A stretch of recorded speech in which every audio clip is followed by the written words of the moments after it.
everything we do has to do with the wood. So we'll say we're going to ride the log with the dry fly. We want the hackle fibers riding along the wood as it's drifting. And trout use the logs that lay in the water either parallel or at a 45-degree angle, because all the food floating down the river hits that log and stops and then flows down the face of the log. Welcome to the Destination Angler Podcast, the podcast for anglers who travel. And I'm your host, Steve Haigh. We go right to the source, the local guides and experts, to build your knowledge of top fishing locations around North America. It's a big world out there. Now go and fish it. I'm going away for a while, but I'll be back soon. Whoa, whoa. Today, our destination is the fabled Au Sable River near Grayling, Michigan, and our guest is expert guide, author, and owner of Gates Au Sable Lodge, Josh Greenberg. And what an iconic and superb fly shop, lodge, and restaurant it is, tucked along the banks of the Holy Waters, as they're called. Josh is here to tell us what's so special about the Au Sable River system that attracts anglers from all over the world. And I can tell you from personal experience, having fished these waters for 30 years, that the Au Sable is one of the most challenging but rewarding trout streams you'll find anywhere. Josh, welcome to the show. Thanks for having me. Yeah, you bet. So you guys have had quite a bit of rain up there lately. How's the river fishing now? The river, it's kind of a tale of two rivers. So the popular section of the wadable Au Sable is divided into three branches, the south, main, and north. The south branch it drains closer to the Midland area, which had the national news covered floodings and dam breaches. So the south drew from that and is running high. The other rivers are clearing nicely. Our sister river, which is the Manistee, which is about 15 minutes from the lodge, is also clearing nicely. So the rivers are coming into shape, and as always in late May, the bug activity is very good. So, every evening we're on the river. You're out there, you bet. Yeah, I've found that the Au Sable handles rain pretty well. It's a spring-fed river, correct? Yeah, spring-fed, and the soil's sandy, so we don't get a lot of surface runoff. This means that it doesn't flash flood, but it also can take a little extra couple of days for the aquifer to draw down and get the river back to normal. I see. Yeah. Well, with over 20,000 miles of trout streams in Michigan, so what is it that attracts so many anglers to Grayling in the Au Sable? The Au Sable is unique, I think, for a fly fisher, is it's wide and wadable. That's I think, and then couple that with, it produces a lot of trout. So it is a wild trout fishery in all the upper reaches, all the way down to Mayo Dam. And the upper rivers are really good spawning habitat. So you have a lot of fish in a river that's easy to wade and is wide enough to hold enough anglers. So it's, for those reasons alone, the Au Sable's out of the Michigan rivers, especially in the north and lower, I think it's the easiest to walk right into and be like, oh, there's a fish rising. Okay. And here we go. Yeah. Right. Beautiful wading water for sure. You see a lot of elderly folks out there wading the Au Sable, which is nice. And it's really known for a lot of things, but one of the things for sure is its outstanding dry fly fishing, wouldn't you say? Absolutely. Yeah. So once the bugs start, usually in late April, we have surface feeding fish all the way through the end of October. And to the point that, come summer, which we're starting into that season right now, our guides are usually switching between dry flies, saying, okay, they're going to rise. We just got to find what it is they'll rise for, instead of switching techniques, saying, okay, we're going to nymph fish, because it draws dry fly fish so well. Okay. Right. And you can really tie into some really nice sized browns. I know, there's guys who are fishing at night sometimes and fishing that late summer hex hatch or midsummer hex hatch and getting in some really big fish, aren't they? Yeah. And in fact, most of the marquee hatches in May and June, you can hunt big fish, big rising fish, which I think is the pinnacle of the sport. I think it's easiest done during hex, but for me, right now is prime time. I love the challenge of trying to catch a great big fish on a size 14 spinner. I just love that. And so that becomes a game of a lot of sitting and waiting or hunting, looking for that one riser instead of blind fishing. And once that gets into your blood, it's hard to shake free. And I think if the Au Sable didn't have that, if it didn't have that chance at a big fish on a dry fly in that sort of visual aspect that you get right before dusk, or the audio aspect that you get when a big fish is eating hex and you're trying to make your fly the next one, it wouldn't be the famed river that it is. Yeah. Yeah. I had a best piece of advice I got for fishing the Au Sable was, you just said it there, the visual, right? So when you get in the river, don't just start casting and assume it's going to be, a sulfur, right? You got to really observe, and you might just want to stand there for 10 or 15 minutes watching. Exactly. Yeah. It's amazing how a pool, you'll sit on a pool, and if you don't cast, if you just stay out of the water and look, it seems to come to life. You're like, oh, there's a rye. Okay, there's a fish working along that log. There's one by that grass bank. There's one under that cedar. Really, they've been rising the whole time, but because you took the time to wait and look, now you have 3 targets where if you would have just started fishing, guarantee you wouldn't have seen the fish rising, and you would have missed out on some good opportunities. Completely, because you're staring at your fly floating down the river and missing That's right. You get tunnel nice vision. One. You do, and you miss the rise going on, 50 yards ahead of you.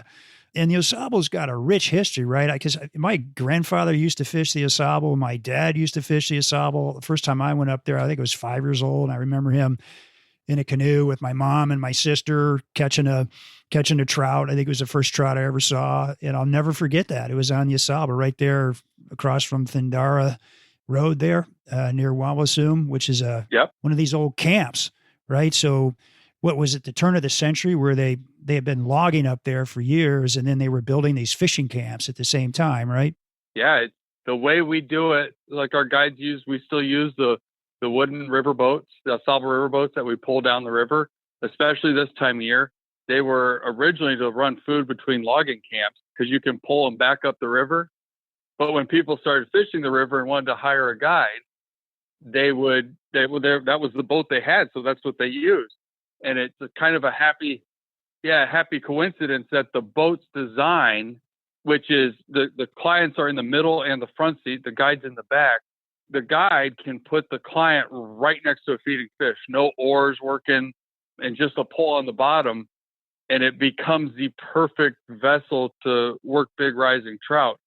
Now we use a variety of boats, but when it comes to dry flies, the as we call them, the skinny boats, the way to go. Yeah, those are really cool boats. And I don't know if you'd see those boats anywhere else, but certainly they're all over the Au Sable. And we got to put a picture of an Au Sable canoe on our website when we're done here, because they really are unique. And like you said, I didn't realize that about the history of them, that they came from the logging industry, but really cool example of the history up there. And also the river has got some beautiful sections of sort of secluded wilderness areas, almost like the Mason Tract on the South Branch. You talk about kind of the character of the river, how it changes as you're, in the different branches of the river and what you might encounter. Yeah, the South Branch is probably the most mysterious of the branches. First, it has a lot of big brown trout in it and a lot of really nice brook trout in it. And once it goes under Chase Bridge, it flows through the town of Roscommon. But once it goes under Chase Bridge and starts to turn northward, there's a huge chunk of land that was donated to the state of Michigan by a fellow named George Mason, and that's called the Mason Tract. And no homes. It's got a hiking trail right along it, which is really nice for the fly fisher because he or she can walk and cover a lot of water looking for rising fish. That stretch usually runs like a clear red color, so like a tannic color. And it's excellent dry fly fishing. But I think more importantly, and what people love about it, what I love about it, is that is a river that truly isn't the same river ever twice, 2 days in a row. It's either dropping or rising, clearing or getting dirty. And, one day it sulfurs, the next day you stumble into a mega hatch of brown drakes and there's no sound, no sound but from the forest. So Yeah. The South's special for a lot of people. And when it's unwaitable, like it is right now, because it's high, no one's ever quite as happy, I notice, around the shop as when it's waitable, because it's all accessible. It's real easy for people to spread out and have their own little, slice of paradise without crowding around, public put-ins. Right. And then the yin to the South branch is the North branch, which is an equally beautiful river. It does have homes on it. It has some really old, famous fish camps on it, but has plenty of access, tends to run shallower, clears very quickly, is known for having a lot of brook trout, has a lot of trout in it, and really fishes well with the small flies too. I mean, it gets all the hatches, but really like a 2-weight trico, blue wing olive, pods of rising fish. That's a North Branch experience to me. Sounds like fun. Yeah. And the mainstream, flowing right between them is much more of a classic spring creek, beds of weeds, and it's much more developed. But day in, day out, it's certainly the most consistent fishery of the three. Yeah. We had a bobcat walk right across the bridge in front of the shop today. Oh, really? It was awesome. Yeah, it was awesome. And that's great. I've never seen a bobcat up there, but it's fun when you're fishing. A lot of you Eastern fly fishermen will appreciate this. When you're hearing the grouse drumming in the woods while you're fishing, which is really kind of cool. And you see a ton of deer, you see whippoorwills, and then there's even an elk herd, but that's a little further north, right?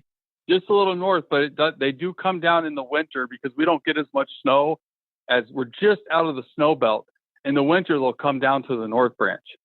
Oh, no kidding. So that's cool. You have this very off chance of seeing an elk if you're up here in the winter and on the North Branch. Yeah.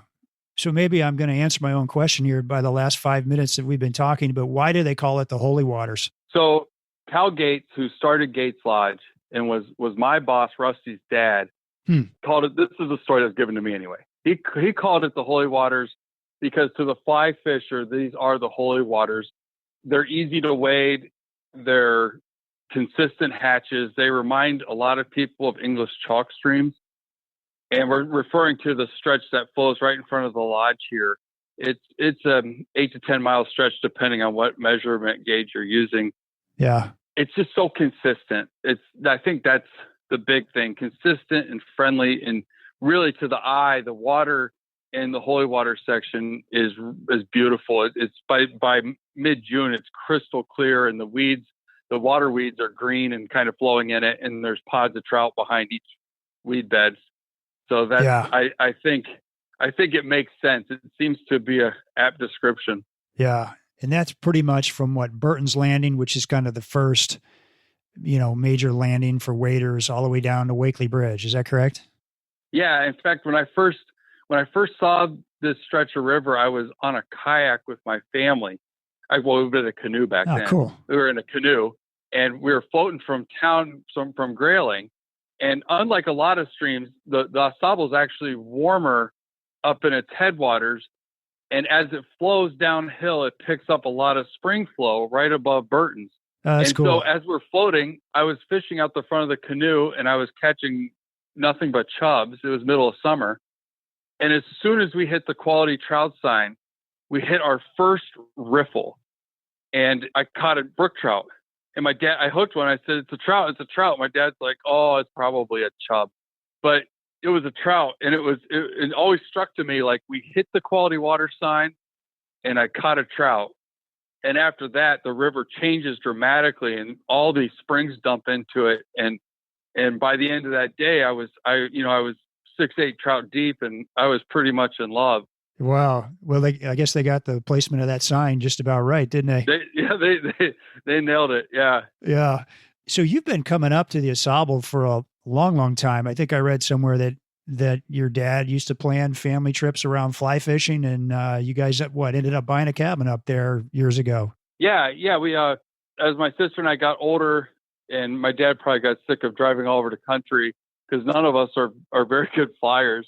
They bought a little cabin upriver of the lodge, and I think 94 or 95, and we'd already been to the river a couple of times, but once we had the cabin, it was like I was on the river every day, and pretty soon I was tying flies for Gates Lodge and I'd already lost my mind to fly fishing long before that. So it was an easy transition for me. Yeah. So how did you end up? Well, here you are, a little bit older, a few years later, and you're sitting here running and owning Gates Au Sable Lodge. What's the story there? It was sort of the classic one thing leads to another, but I just started working at Gates and I never really stopped. I feel like I've done every job here. I moved into guiding for a bit, and Rusty had taken, I always called him my summer dad, because at some point my parents let me come up here by myself. I can't remember quite when. And he sort of kept tabs on me because I was at that age. And then, That's great. and yeah, one thing led to another. And unfortunately, he got ill, had a cancer diagnosis. And at the time I was guiding, but I'd already worked the shop for so long. We sort of figured out for me to come back and run the shop while he hopefully got better from treatment, but that didn't happen. And Julie, Rusty's wife, who was equal parts of this business, probably the hardest working person I ever met, she and I were able to figure out a deal that worked for both of us, since I was just a poor guide. And she believed enough in my wife and I to do a land contract. And that's how it worked out some 10 years ago. Oh, that's great. So it's not without some tragedy. We lost both Rusty, and then Julie passed away a couple of years after we Oh, I didn't know that. Bought the place. But these kind of family businesses that have generations of guests coming, you realize that the hardest part of working here is meeting and losing people. And that's the beautiful, sad part of owning a fly fishing lodge. Ah, no kidding. Yeah. So you see the same people year after year, huh? Yeah, we do. Yep. And their kids, and now their grandkids. It's pretty incredible. That is so cool. That's fantastic. Well, I feel like when I walk into that fly shop, you walk into history. I mean, it's not a gigantic fly shop. It's kind of on the small side, but it's just loaded with exactly what you need to be successful up there in Michigan. And you just feel the history there of that shop. And I know that you're working hard to carry on that tradition of that shop. You've made some changes, but pretty much kept everything the same. Is that right? We've changed some stuff here and there. Some of it was beyond our control. Like, for instance, social media happened. Yeah. And there are big changes in the world in the last 10 years. I think everyone would agree to that. But it's the feel of it that is most important to me. It's funny because when you take stuff over, you always think you're going to do all these things you always wanted to do to a business. Yeah. And then you realize that there was a method, an evolved method to everything in every way that Rusty did it. So, some stuff like computerizing the inventory, I had to do. That makes sense. Rusty did it in his head, and I just had to do it. But other stuff, like focusing on having flies that, we tie in house, those are things that are just a part of our identity. And so, we carry that on, because otherwise it wouldn't be Gates Lodge. Yeah. Yeah. And so you're still tying, you and your tires are still creating most of your own flies. Is that correct? Yeah, we tie a bunch. It's definitely the majority. I haven't counted recently, but we have any given year, 20 to 30, U.S. fly tires with connections to the lodge tying flies for us. Some are doing it full time. A lot of them are really, really good tires who have another job, and this is their play money, and they'll just, trade it for a new fly rod and some waders. And that's how we do it. Barter system for flies. There you go. Oh yeah. That's a new one. That's key. That's great. Well, so now tell me why do you tie your own flies? I mean, why not just buy the ones that are coming from, India or wherever they're getting them? The overseas outfits tie good flies, and I do buy from them, especially flies that aren't cost feasible for our tires to tie. But when it comes to like a classic pattern up here is the Robert's Yellow Drake. There you go. It's a fly we fish in a number of different sizes for every bug that's yellow, which right now, this time of year through the end of June, is most of them. that Robert Yellow Drake is so much better if it's tied by a person who loves the fish, Robert Yellow Drake. They might not be as pretty as an overseas fly, but the hackle is always going to be big enough. The fly is going to land right. The tail, the body is deer hair, and it's key that you flare the deer hair over basically the butt of the fly to float the back end of it. All those things that make that fly work. Right. You really want someone tying them that loves the fish that fly. Yeah. So that's why we do it. Yeah. You want those flies that work well on your waters tied the way that, works well. That makes perfect sense. I tie my own flies too, and I've got certain patterns that I like just for the Au Sable, Yep. So, that's great. Well, tell me about your guiding business. You guys have been busy as of lately, but due to this coronavirus thing, it's been a tough April, May, huh? Oh, it was terrible. Yeah, it was. We just didn't know if we'd be able to run trips, and so the guides lost just a whole swath of trips, and that's why I'm on doing this right now and not one of the guides is now that they are able to guide, they have to guide every day to try to make that back. So it hit us hard psychologically. It hit the guides very hard because you realize just how frail that is. We've always thought that it would be the resource that, something would go wrong with the resource that would hurt us. No one can anticipate something like this. And we're happy to be back to work, but clearly it's going to be a long winter, which is, there's not a lot to do up here in the winter except live off of what you already made. So that's why they're out working. Yeah. Right. Well, so if you've been listening to this podcast, all you guys out there, we've got a coronavirus fund. It's a GoFundMe site. It's called Help Fishing Guides Survive Coronavirus. And, if you're in a position where you can give, it would certainly be appreciated. We're going to give the money to the guides that are on the show, and Josh is going to be splitting it with his guides. So every little bit helps, right? Yeah, it would all go to our guides, divided right amongst them. And it would be of great use because, like I said, it's going to be a long winter. No one budgets for something like this for that duration, and especially seasonal workers are going to be just really affected by this because it's going to end up being a fifth of their season, which anyone that's in the seasonal operations knows that is a lot of your winter money. That's a bunch. Yeah, that's a bunch. Yeah. So, and you've had guides that have been with Gates for many, many years. You've got your head guide is Jimmy, is that right? He's been around since the 90s, Jimmy maybe? Calvin. Yep. Yeah. Oh my gosh. I remember Jimmy. I remember walking in that fly shop maybe in the 90s, myself and another friend, and sort of two hapless fishermen. I don't think we'd been doing that well. And, we chatted up Jimmy, and before we knew it, he's like, "Hey man, borrow my canoe." Not that he would do that today for everybody, but I'll never forget that. It was the nicest thing. And we floated down the Au Sable in Jimmy's canoe and brought it back the next day. And he's like, "Yeah, great. No problem." So just really hospitable people, kind people, just wonderful folks in that guiding stable you have there. I don't know if you want to say anything else about some of your other guides, but. Well, most of them have been with Gates for a long time. Like Joe Giles started at Gates when I did. Josh Nethers has a long history in grailing, worked at the Fly Factory as the shop manager. That was another shop in town, and then started guiding for Gates under Rusty. So we're about the same age. Matt Verlack was best friends with Rusty's son, and he started out as a skateboarding dishwasher, and now he's running trips all year and on down the line.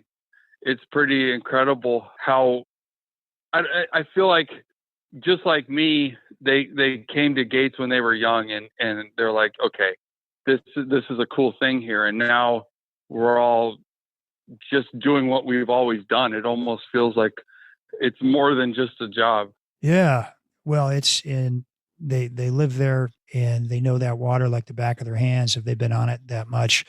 So for an angler, boy, if you want to get on to fish fast and do as well as humanly possible, how they recommend getting a guide from Gates's shop here. Yeah, it only takes one trip at night to realize the value of having someone who's been on the river a lot. Oh man.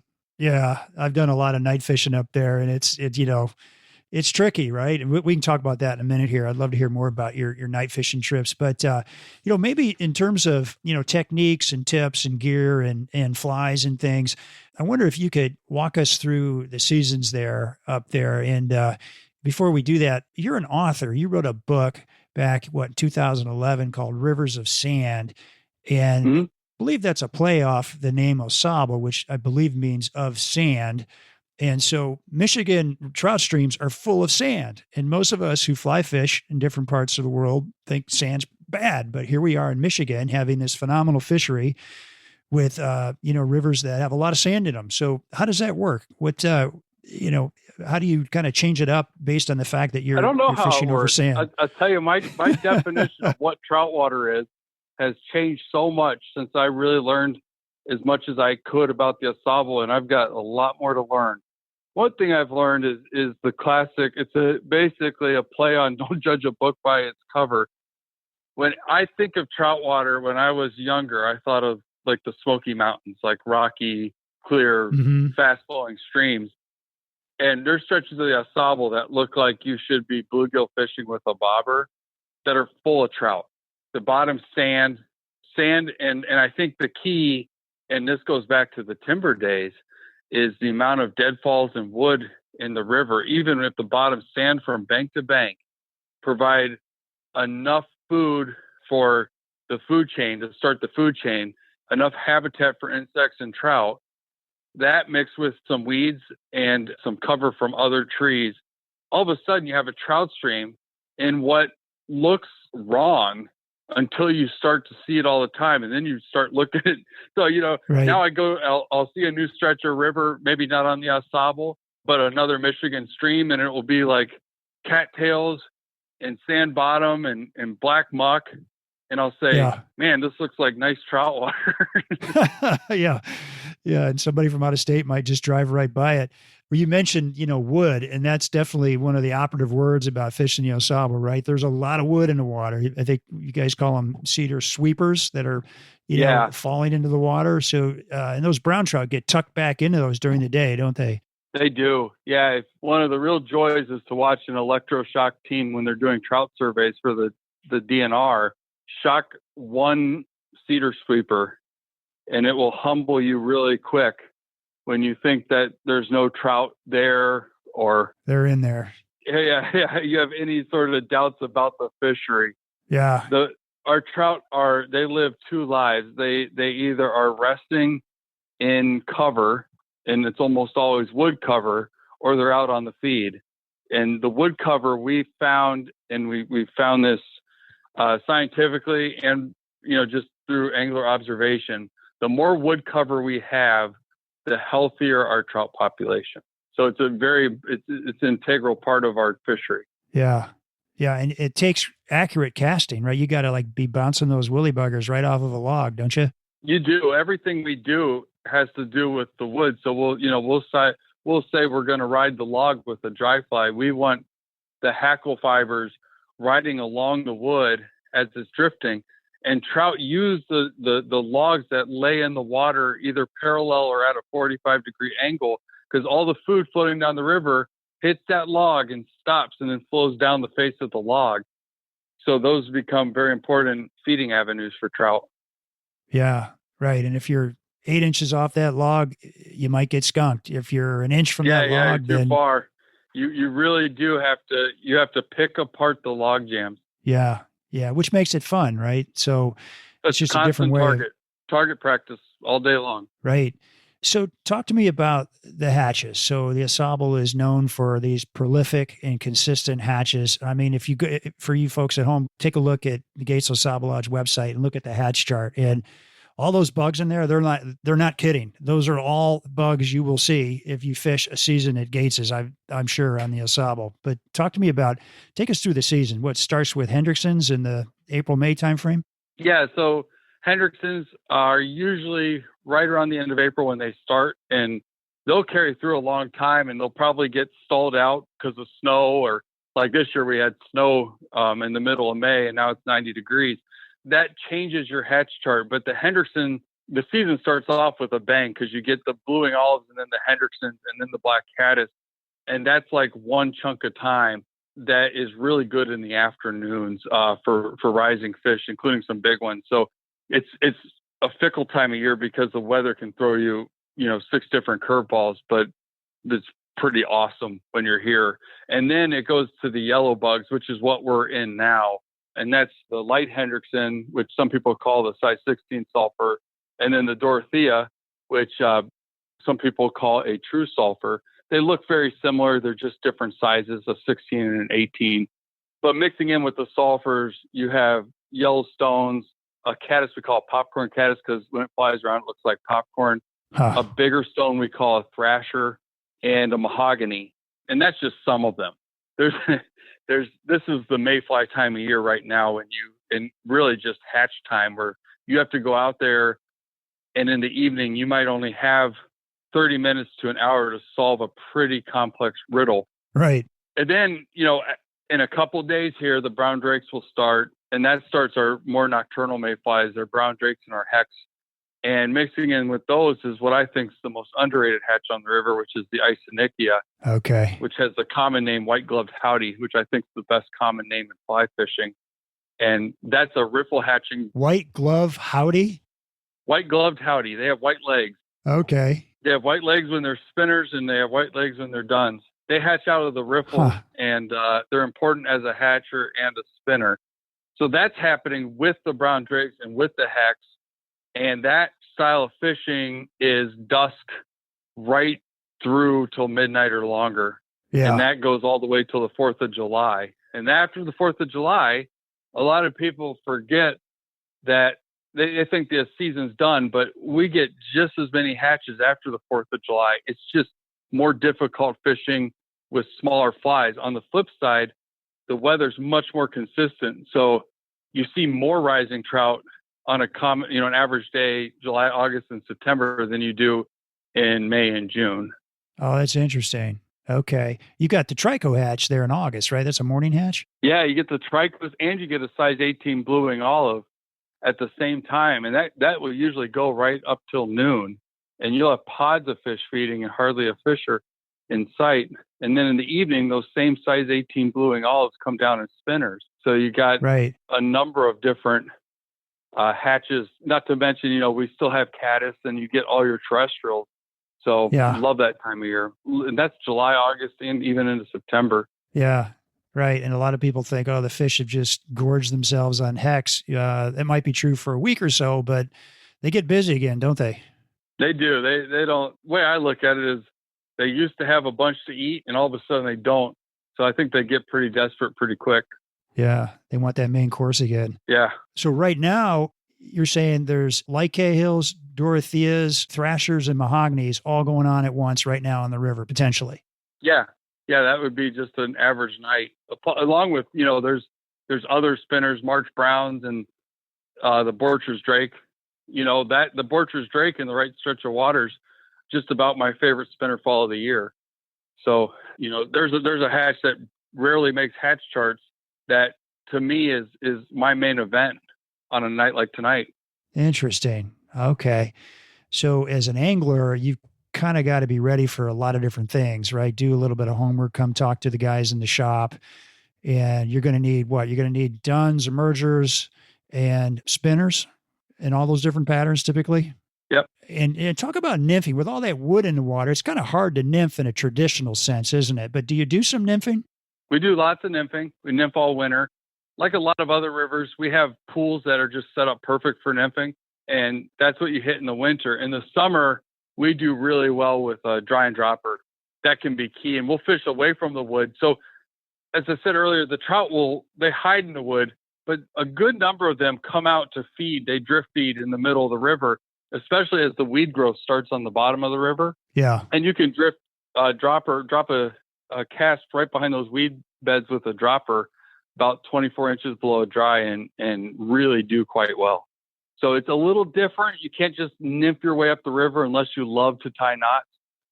you will lose flies left and right. But with a little study of a pool, you can, we do a lot of Euro nymphing. Okay. We do a lot of indicator nymphing, and as the summer progresses, we do a lot of the dry and dropper. Okay. And these fish are pretty darn selective. How does that play out in terms of tippet size and tippet length? Yeah, we find ourselves using way thinner tippet than people typically use for the size of the fly they're fishing. So it'd be nothing for us during the daytime to use 6X fluorocarbon for a size 12 and strike lightly. We find that tippet size is really what separates how many fish you catch during the day. No kidding. So long, fine fluorocarbon tippet sections really help. Fluorocarbon for dry flies? Yep, even for dry flies.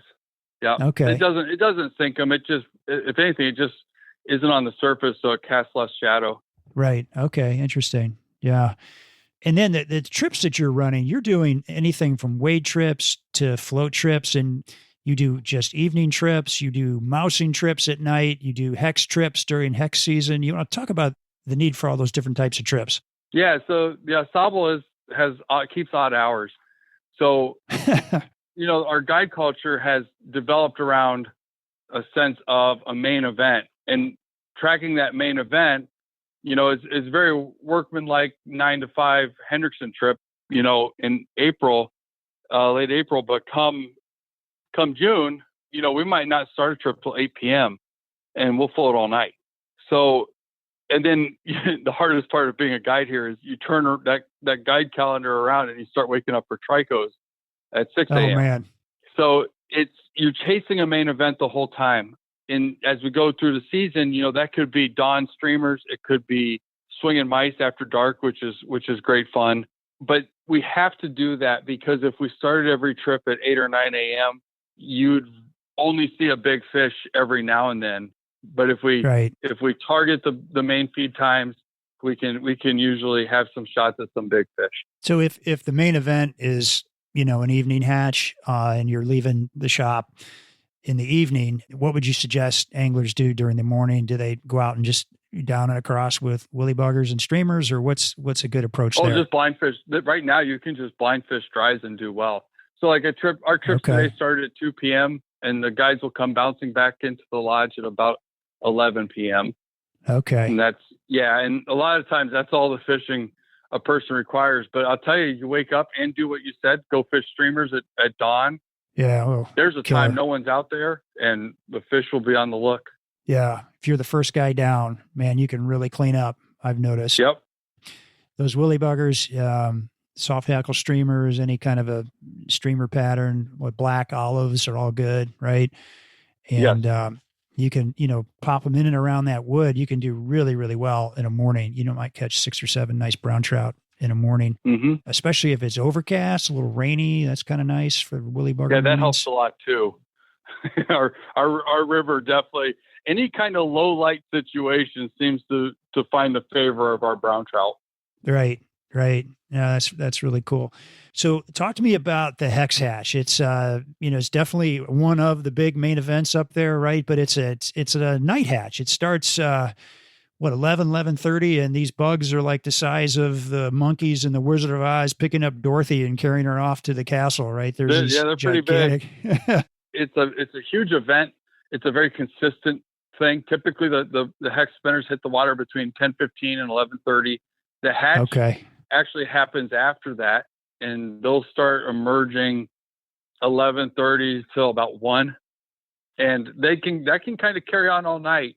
The spinners fall in such numbers lower down in the river system that the fish have all night to feed on them.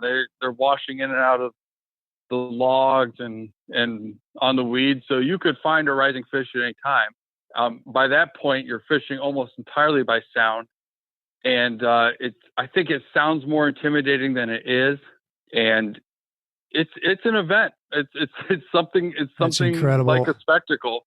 Yeah, you hear hooping and hollering on that river. Some guy a couple of bends up from you gets a big one, and he's pretty excited. So, in the tippet on a hex, you've gone from 6X, super fine down to rope, pretty much, right? On a hex hatch? Your rope. It's it's 1 or 2X, and it's a bit of a tug of war. They're they're big, well-fed fish at the peak of their season.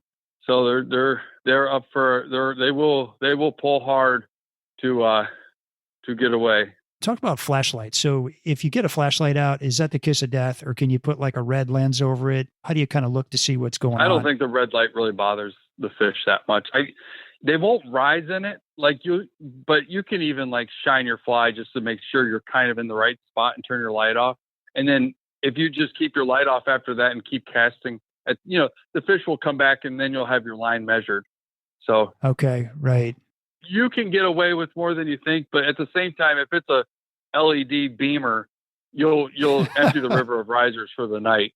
Yeah, don't do that. Yeah. And so if they're with you, you're floating, or do you float a little bit and then find some really good hex water, which is kind of like, you don't want gravel, you want that sand, that murky bottom, right, for hex water? Yeah, I mean, basically we'll fish, the guides will take people into stretches of a river where the hex hatch the whole way. Okay. And they'll set up in what they think's a prime spot and you'll fish from the boat. But the most fun is hunting down the risers after that. So after the initial spinner fall, then you got a river coated in bugs and you start floating down the river real slow, just listening. And once you hear one, cool. It's a needle in a haystack. You got to kind of get closer and closer and closer until you're right next to it. And that's where the guide is just, you really want a guide that knows what they're hearing, knows the river, and can talk you through it. Okay. So very short cast at night then. It's very short cast. Yeah. Okay. 15 feet and hang on. Yeah. Oh, that's fantastic.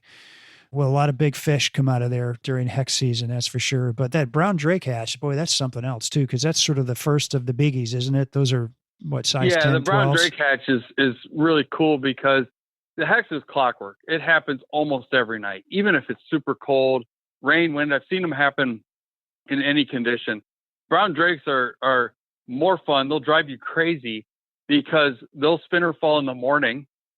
If it's a warm morning, they'll spinner fall right during a thunderstorm in the middle of the day. They'll hatch on a cold day right through the day. They'll hatch in the middle of the night. And the way they spread through the river system is like fire. Once one stretch catches on fire, it spreads quickly in a predictable map throughout the river system, ending in the coldest water, some 2 weeks later. And so you go nuts trying to find out where the bugs are, where you should be. And then you got to think, but are they happening right now because there's a cloud over the sun, or are they going to happen in 6 hours? Right. And our fish rising for them, right? Yeah, but that makes the drake so great because you can certainly have really good fishing in the middle of the day. And that becomes your best blind fishing option, is blind fishing a brown drake up against the wood.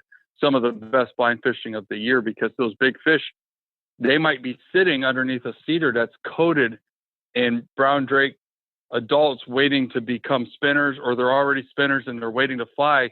Every time the wind blows, the brown drakes are just around, and the fish sit way back in those cedar sweepers, and they might rise all day. And unless you're looking for them, you won't see them. So the brown drakes and the hex, do they move upstream in terms of the hatch, the way the hatch plays out, or do they go the other way? It's weird. They actually start in the warmer headwaters of the Au Sable and way down low, and they move towards the colder middle. Oh, interesting. I didn't know that. So the lodge is about the last place, which is some of the coldest water in the system, that gets these hatches. Okay. Oh, that's really neat. Talk to me about mousing. So that's another type of a trip you run, and that's a nighttime hatch for big browns out cruising, right? Yeah. So mousing has always been near and dear to me. When I was younger, I did it like every single night. What you're doing is, the brown trout no longer have hex. They have to feed, and it's hot and sunny during the day, so they feed at night. And they eat frogs, they eat lunar moths, they eat mice. They eat small stuff too, but they're not nearly as selective. And so mousing is like, at one time, it's very relaxing. There's hardly anyone on the river, and there's not a lot of casting. You just cast and swing and cast and swing. But then it goes to being very, very exciting when a fish comes up for the fly. It's really great for like teenagers, or, my 9-year-old thinks it's the best thing in the world. Because it's high on adventure, but there's not a lot of technical concern. Yeah. You're just out there at night and you're doing this thing repeatedly until a fish eats. How do you fish it? You down and across, or what do you do? Down and across is the most common, but like everything, there's a lot of nuances to it. There's finger crawl, across, rod lift. We'll swing wets. We'll fish upstream if it's a moon out. Even from the boat, we'll cast back up and across and lead it from behind the shadows. It's better on dark nights typically, but as we've gotten better at it, we've learned from both ourselves and from sort of our gurus that taught us to night fish, new tactics and tricks, and yeah, great. Oh, that's and that's great. all summer. We'll start doing that, right after July 4th, right as the hex peter out, and that'll carry right in through mid-September. Okay. Yeah, that's great. I've done a lot of mousing. Got some nice fish doing that for sure. Well, good. Well, talk to me a little bit about how is the river doing from a conservation standpoint? It seems like it's in pretty good shape. The river's in good shape. I think there's some stuff we can't control. Like since about 2013, our springs have been colder and wetter than normal. And I even looked that up, and it is true. Huh. And the falls have been warmer, and neither of those are very good for trout populations. High water in the spring is particularly bad. Luckily, we didn't have a big runoff this year, so we're seeing lots of little trout. So that bodes really well. Other things we can control, we're starting to aggressively move to do habitat in the river, a lot more habitat work. The Au Sable needs constant habitat work because a lot of the trees basically all the trees were cut down, 100 years ago. We're missing a lot of trees along the river. They just never came back. So we have to put trout structures in, or in our case, rebuild structures. And so there'll be a lot of effort towards that over the next decade or two to make sure that the river is carrying as many wild trout as it can. Because I would say right now it probably isn't. Like, it could probably be better just by providing habitat for the trout. And then the big fight we just came to a settlement on was over a commercial fish farm on the East Branch, which is another trout stream, another branch, but it's small and it's considered basically just a tributary too. The fish farm was at an old fish hatchery, like a little roadside attraction, and it was going to go up to 300,000 pounds of trout per year, and the poop and the food was going to wash into the river. And that was a long legal battle that drew some national headlines, and ultimately Anglers of the Au Sable was able to settle that case and take over the fish hatchery, and we've turned it into a research facility for Lake Superior State. So we're hoping through that partnership with Lake Superior State, we can use those raceways to do studies on the trout. For instance, what substrate in the Au Sable River does a wild Au Sable brook trout best spawn in, and learn from that and recreate that in the river. So yeah, the path forward is pretty bright on the things we can control. That's fantastic. I love hearing that. And one thing that some people may be aware of is, but maybe not, is that Trout Unlimited was actually founded somewhere up there on the banks of the Au Sable. What's the story behind that? Well, it's interesting because it plays into the Grayling Fish Hatchery. Years ago, in what some people consider the heyday of the Au Sable, it's worth noting that the river was stocked, and it was stocked by canoe with 12-inch trout. So when you see fish surveys from the 50s, you're going to see really high fish numbers of 12 inchers, but a lot of that's artificial results. Trout Unlimited got sick of catching these 12-inch planters when they thought the river could produce wild fish. And so that little group of people just downstream of Gates started Trout Unlimited, and that is what their movement to make the Au Sable wild trout fishery is what originally turned the Grayling Fish Hatchery, which was a state fish hatchery, into that tourist attraction. Huh. So the two actually have a shared history, and the commercial fish farm was kind of a turn back to the old way. And we're happy to have stopped it, considering that's where the roots of TU, Leia was with going to wild fish And that started what we now know as the national juggernaut of Trout Unlimited. That's fantastic. They are so busy with projects all over the country. It's just wonderful to see, and how it's come full circle. They're back helping you right now, correct? The local chapter of Trout Unlimited has done, and that's the Mason Griffith Founders Chapter of Trout Unlimited, has done a great job on the Au Sable, pushing forward with habitat work. The state of Michigan no longer does habitat work, so it's up to groups like Mason Griffith, Trout Unlimited, and anglers of the Au Sable to make this happen, or before it's too late. Right. Okay. Well, that's great. Well, this has really been wonderful talking to you, Josh. Thank you so much. It's really been fun on many levels, and hopefully listeners get a lot out of this. How can listeners get in touch with you and Gates Au Sable Lodge? Go to gateslodge.com, and the email comes right to me, or they can call us on the number on the website. We'd love to hear from them. Yeah, good. And we'll post some pictures of some of those unique Michigan flies we've been talking about, maybe a picture of an Au Sable canoe on our Facebook page, so the Destination Angler Facebook page. And our music is by Brothers Fountain, and you can email me with comments and suggestions at shaig50@gmail.com. That's shaigh50@gmail.com. Give us a like, share, or follow on Facebook and Instagram, and be sure to subscribe wherever you get your podcasts. Hope you enjoyed the show, and we will see you again next week. Well, I'll go from the land to the shining sea. But I know there's more to life than what the eye can see.